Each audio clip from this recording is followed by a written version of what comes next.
Okay, hello dear friends, good afternoon. Such a beautiful, beautiful afternoon.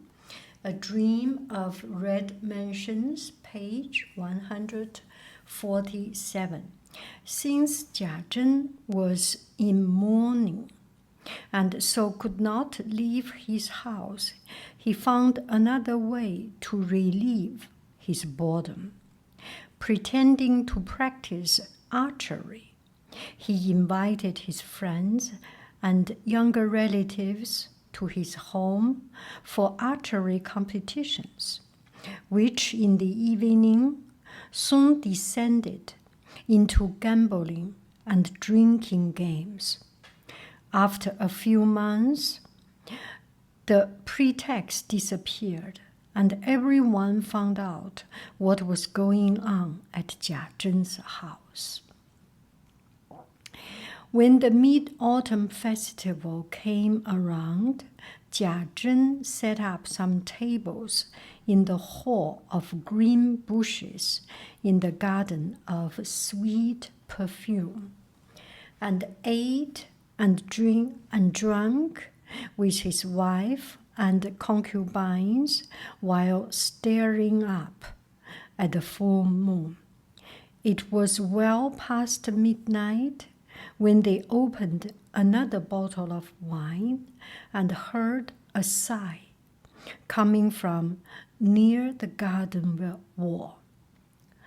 All those gathered were unnerved, and suddenly they heard the noise of windows slamming shut, which sounded as if it came from inside the temple to the ancestors. The air felt cold around them, and each of them instantly lost their merry feeling. So they were drinking, they were having fun, and suddenly there was a bang sound. So they suddenly feel something, not right. Let's see what is going on. Page 148. After dinner the following day, the Lady Dowager decided to watch the moon from the Emerald Hall. She sat in the center of the pavilion, while Jia She, Jia Zhen, Jia Lian, Jia Rong joined her on her left. And Jia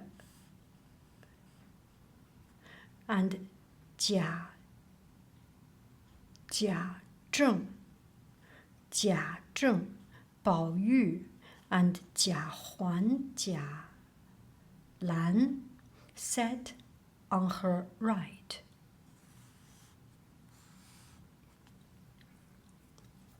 Yet there was still a number of empty seats.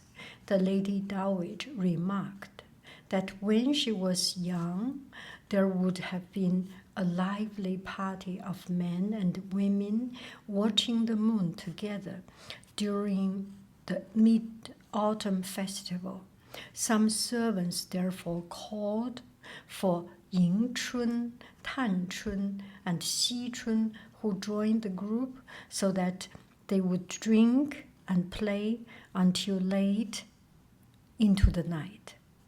When everyone was growing tired, the Lady Dowager suggested that the men leave so that the women could enjoy themselves on their own. So all these men and women, and in the middle of the night or until it is late, men, you go, we women have fun here. Page 149. The Lady Dowager then told the servants to remove all the partitions for everyone to gather around the table It was then she saw that Bao Chai and Bao Qin were not there. Since they were celebrating back at home, Bao Chai and Bao Qin were celebrating back at home.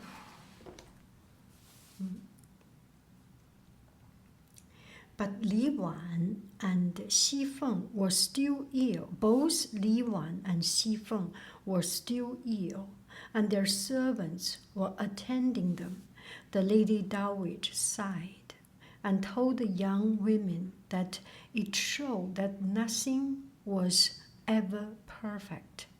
She then asked for another large glass of wine, and the group celebrated until it was nearly morning. Dai Yu and Xiang Yun were the only ones still awake. The feeling of a family all joining together, along with the Lady Dowager's comments about the old days, and Bao Chai and Bao Qin celebrating with their family, had made Dai Yu feel homesick. She had made a discreet exit, and was crying in the corridor when Xiang Yun found her and suggested they write a poem together to cheer her up.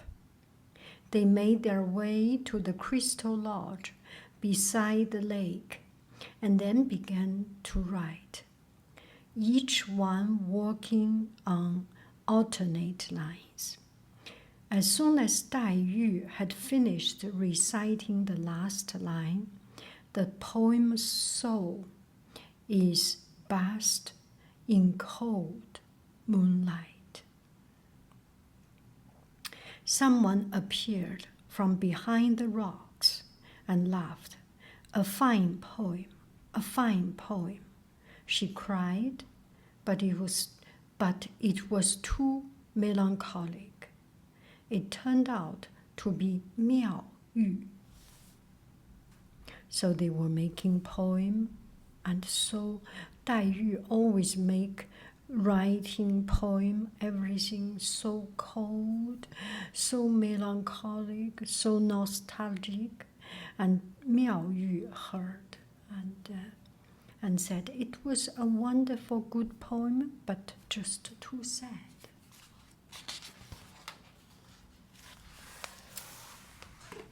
Page. Okay, move a little bit further this way. Okay, not too much sunshine there. Page 150. Lady Wang ordered that Si Qi be removed from the cousin's court. So Mrs. Zhou came to take her away. When Si Qi fell to her knees to plead with Ying Chun to help her, Ying Chun simply shook her head. Everyone will have to leave the court when they grow up. When they grow up, said Ying Chun. So as we will be separated one day anyway, you may as well leave now. Mrs. Zhou led Si Qi away, while two other servants carried out her belongings.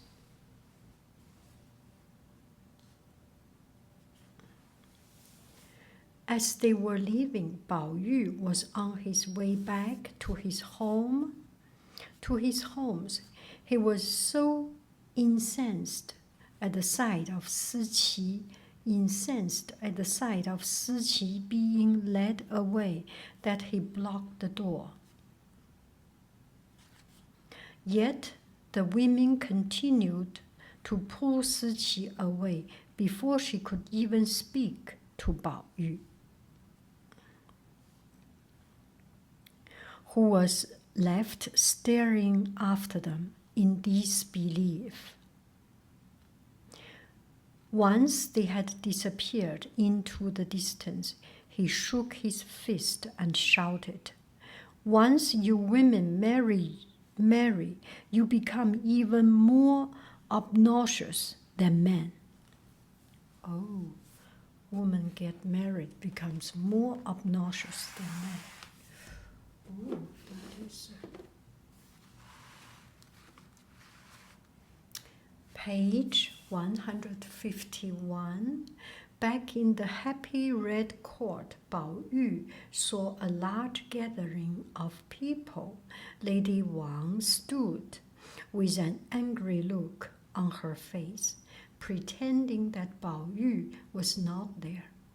Even though she had not eaten for close to a week, Qing Wen was pulled from her bed and dragged away by some other servants.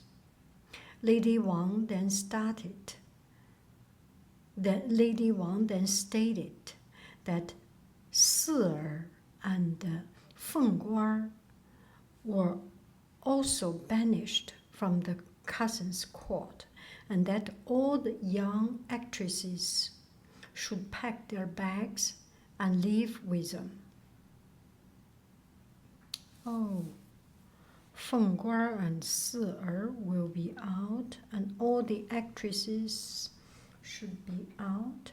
Bao Yu pleaded with many people until she was finally shown the way to the home of Qing Wen's cousin, where she was staying. He found her lying in a reed mat in a small house. When Qing Wen saw Bao Yu, she was overwhelmed with joy, which was tinged with grief. She took Bao Yu's hand and began to weep. I don't know what to do with myself anymore. I may have been born beautiful, but I've always been chaste. Yet now everyone insists that I have led you astray, and my name has been tainted for no reason. If I had known this would happen, I would have. Her words tailed off, and she began to sob even harder. Bao Yu noticed that her hands were turning cold.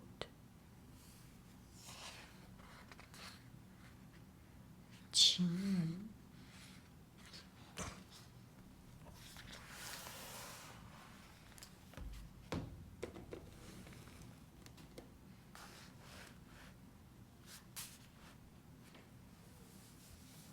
Feng Guan,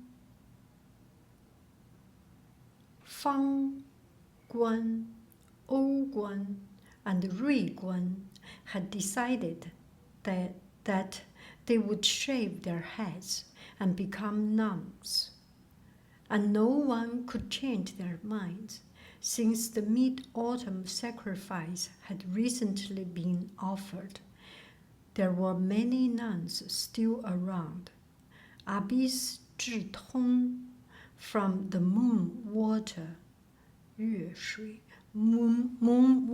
Convent, and Abbess Yuanxing from the Essence of Earth Nunnery were staying at the mansion at the time, and decided that this would be a fine opportunity for the three girls to begin working for them. They told Lady Wang that the three girls had made a noble decision to renounce earthly ways. And so Lady Wang agreed to let the two nuns take charge of the three girls. Take charge of the three girls.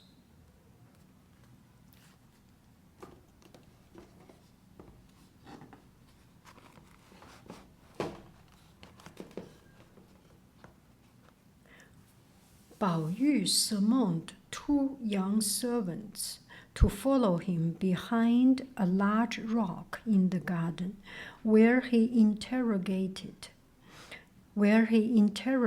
them about Qing Wen. The clever servant quickly concocted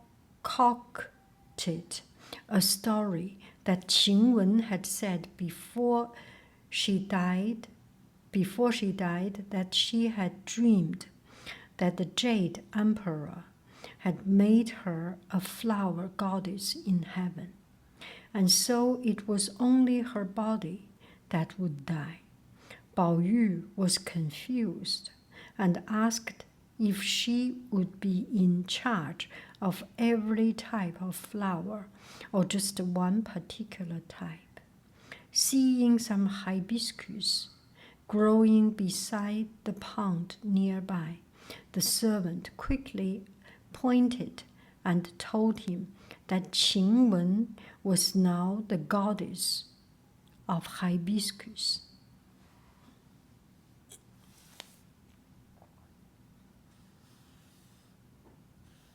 Hibiscus, 杜鹃花。